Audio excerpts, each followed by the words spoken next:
Hi everyone, hope you're keeping safe, and especially hi if Mayor Tory or Premier Ford or Prime Minister Trudeau, you happen to see this video. Thank you for your leadership during this uncertain time. I'd like to share with you what I hope will be considered an innovative Canadian design to add to the set of tools that we have to combat COVID-19. Realistically, this video will only get like one view on YouTube, in which case, thank you, Mom. I'll be back on Saturday night for dinner. Okay, so this is the Mark 1 of Project Shield. So it's like a face shield, except the bottom part is also protected. This is meant for the general population to use. You can see this flips up. This is a major point that you could actually, like, if you have a mask, it's summertime, it's super hot, and then you're back to being protected again. This is what I hope many people will wear, the general population will wear when we go get groceries, when we go to the pharmacy. This is not meant for healthcare workers per se, although you could probably use it. But I haven't tested it for that. I don't know how you test that.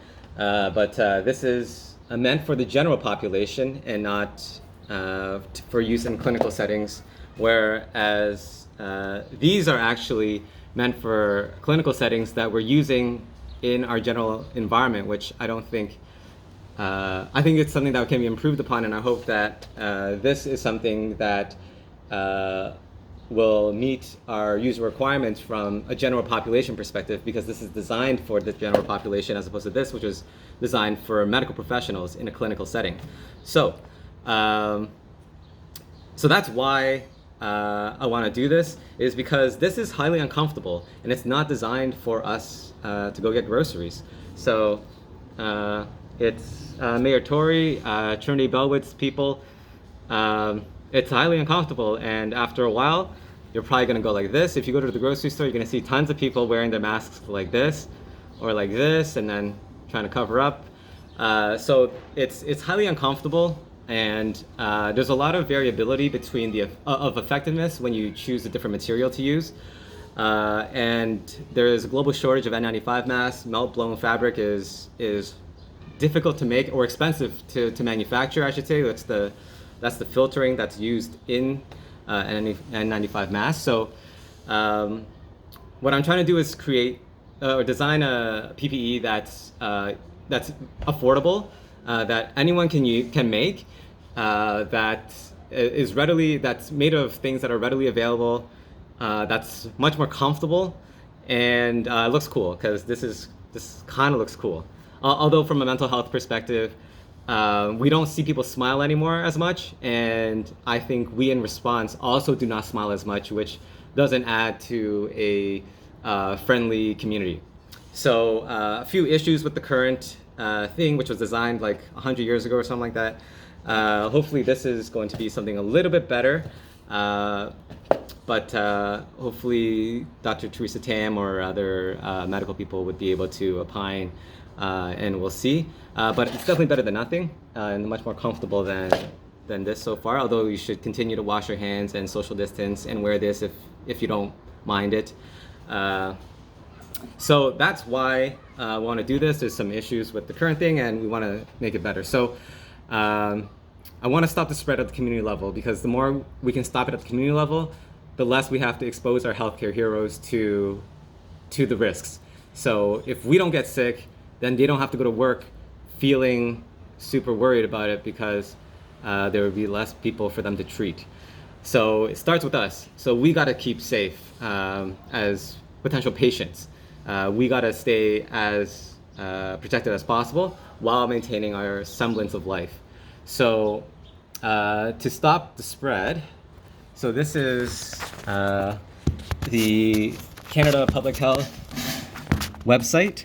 So how does coronavirus spread? So it's respiratory droplets generated when you cough or sneeze. It's close, prolonged personal contact, such as touching or shaking hands, and lastly, touching something with the virus on it, then touching your mouth, nose, and eyes before washing your hands. So so basically we want to catch droplets when you cough or sneeze. we want to make sure we don't touch our mouth, nose, and eyes before we wash our hands. So definitely keep washing our hands and all that stuff. And to better understand that, we want to understand how does the sneeze work, or what happens when we sneeze. So this is a sneeze in slow motion. This is Lydia Bariba's lab at MIT. This is posted on Nature Video, and it's called The Physics of the Sneeze. Aspects that we still are it's really cool, is to find actually. the question of how is that affecting the actual fate of the pathogen. So very cool to see a sneeze in slow motion. So what's different about this design is that the concept for these kind of masks is to stop the spread at the source, basically at the closest part of the source. So like right here. So, but again, that makes us very muffled. So the face shield goes out to here, but there's potential leakage from the bottom.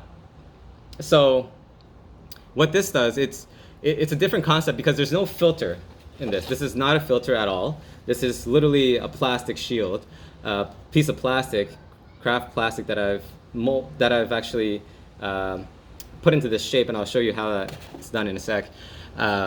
But that covers the bottom part as well, so that it protects, it prevents a lot of the leakage opportunity for your sneeze. So that's the theory. It's to redirect airflow to lower risk areas, and to have droplets contained, whatever droplets are within the mask, to keep those droplets in the mask, and whatever droplets are outside of the mask, keep those outside of the mask. So so that's how the theory is to stop the spread. So to test this, I'm going to take a Kleenex. I should have prepared some tape beforehand, but I don't know if there's a better way to test this. Again, to our public health officials, thank you so much for your service.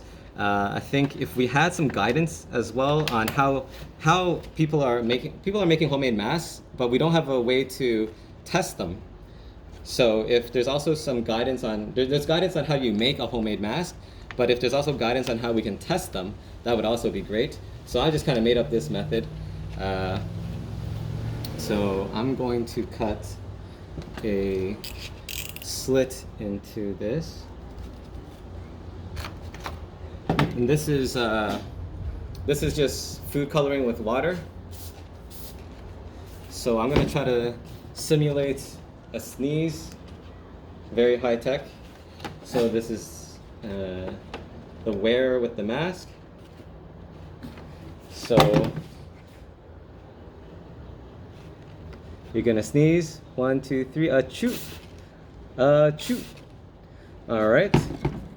So you can see here the water droplets, and then I'm going to carefully remove this. So you can see it's dry. So there's very little bounce back of droplets past the shield. So I'm just gonna, actually I'll use this. I'm gonna clean up the shield. The other ways to test this, just from watching YouTube videos of how people are testing their homemade masks. This is the candle test. So this is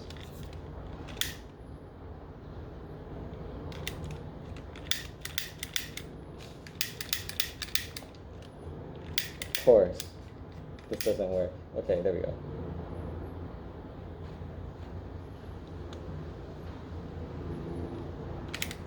Okay, that's a really weak flame. Okay, anyways, this flame's not going to go out anyways. Can you even see it? This is a very weak flame, sorry. Okay, there we go.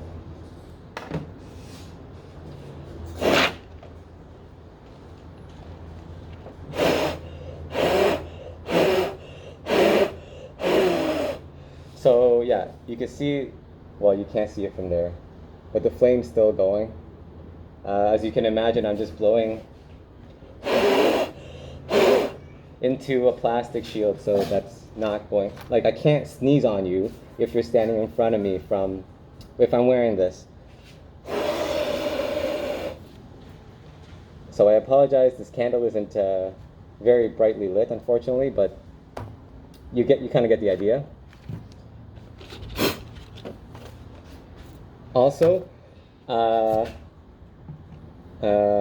Minister Trudeau, if people are speaking moistly close to you, I actually never tried that before, so it's kind of neat. So yeah, they can speak as moistly as they want. Hopefully not very. But obviously you're not going to be able to come in contact with their droplets that easily through to your nose and mouth and eyes because there's literally a plastic shield in the way. So that's another advantage over the traditional surgical mask or homemade surgical masks. Is that this protects the other people from the wearer, and this offers actually very little protection to me as the guy wearing it. So this offers some protection to me as the wearer as well. So another neat thing is that because it's droplet, this is just Toronto water. So this is also a watertight seal. So the droplets are not going to come out, and it holds water on its own. So another neat thing is, so I'm just going to take off the shield. So you can see there's no damage to the cap. It's still in good condition. These are again just butterfly clips. This was like the really neat thing. So again, I had this concept like for a few weeks now, but to make it simple is actually what took a long time. So this forms an airtight seal, but it's actually, there's no additional materials to do that. It's actually it's actually just a sheet of paper like this that I folded in such a way that it becomes an airtight container.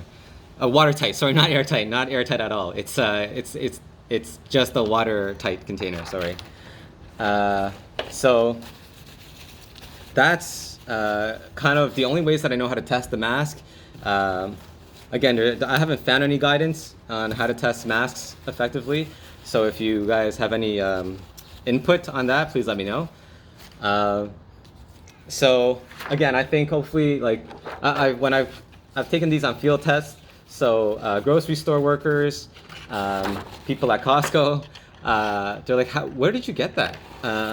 Because they want to know, and I think it would really benefit people, especially people who have difficulty breathing, wearing those masks. It provides us another option to stay protected, and it may even be better than homemade masks that offer limited protection, as does this. Is also just limited protection. There's nothing better than just not going out, I suppose. And one thing that I want to consider, again, this is good.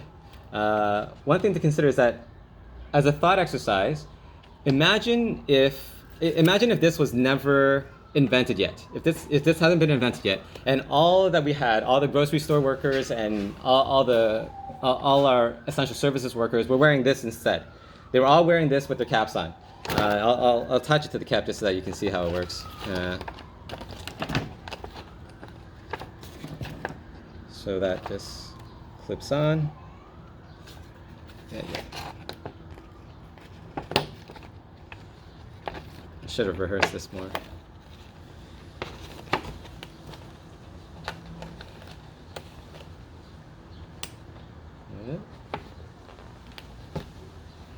So you clip these on. Oh, I put it upside down. you clip it on this way. That's why it was so difficult. Flip it on this way.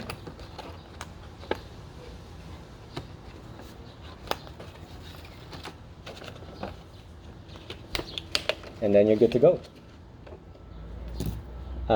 So consider if everyone was wearing this. This is what is the standard issue for the general population to combat COVID-19. And now, imagine I come and say, hey, I invented something better than this, something more protective and more comfortable.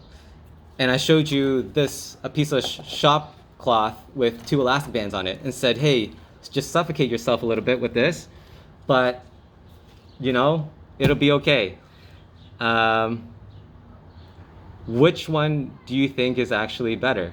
Like, do you think if you had already adopted this and this was already commonplace, would you actually go to adopt this as something better? So that's something to consider. And as for next steps, I'm gonna release the blueprints or whatever you call it, like how you can make this so that we can, again, hopefully stop the spread. And I'm gonna have, if you're too busy to make one of these, I'm gonna have, I can make these for you. I'm gonna charge a lot of money because I'm gonna try to donate a lot of it to the Frontline Fund so that not only do you get a mask, but our healthcare heroes also get the right masks for them. So I'm setting up a store on Digital Main Street. Thank you again to the City of Toronto funding projects like that for people to get started with businesses and stuff. So I submitted some photos and stuff, all the information that Digital Main Street requires for us to start a Shopify shop. So hopefully that'll come soon. Link below, I think. We'll try to look for that, how to do that. In the meantime, until that store is up, just message me if you want one. It works well, and it's pretty sturdy. And I hope you stay safe. You can customize it with some stickers and stuff like that. It should be a lot of fun. So thank you so much. You can cut air holes in here if you want to. But thank you for watching all the way this far.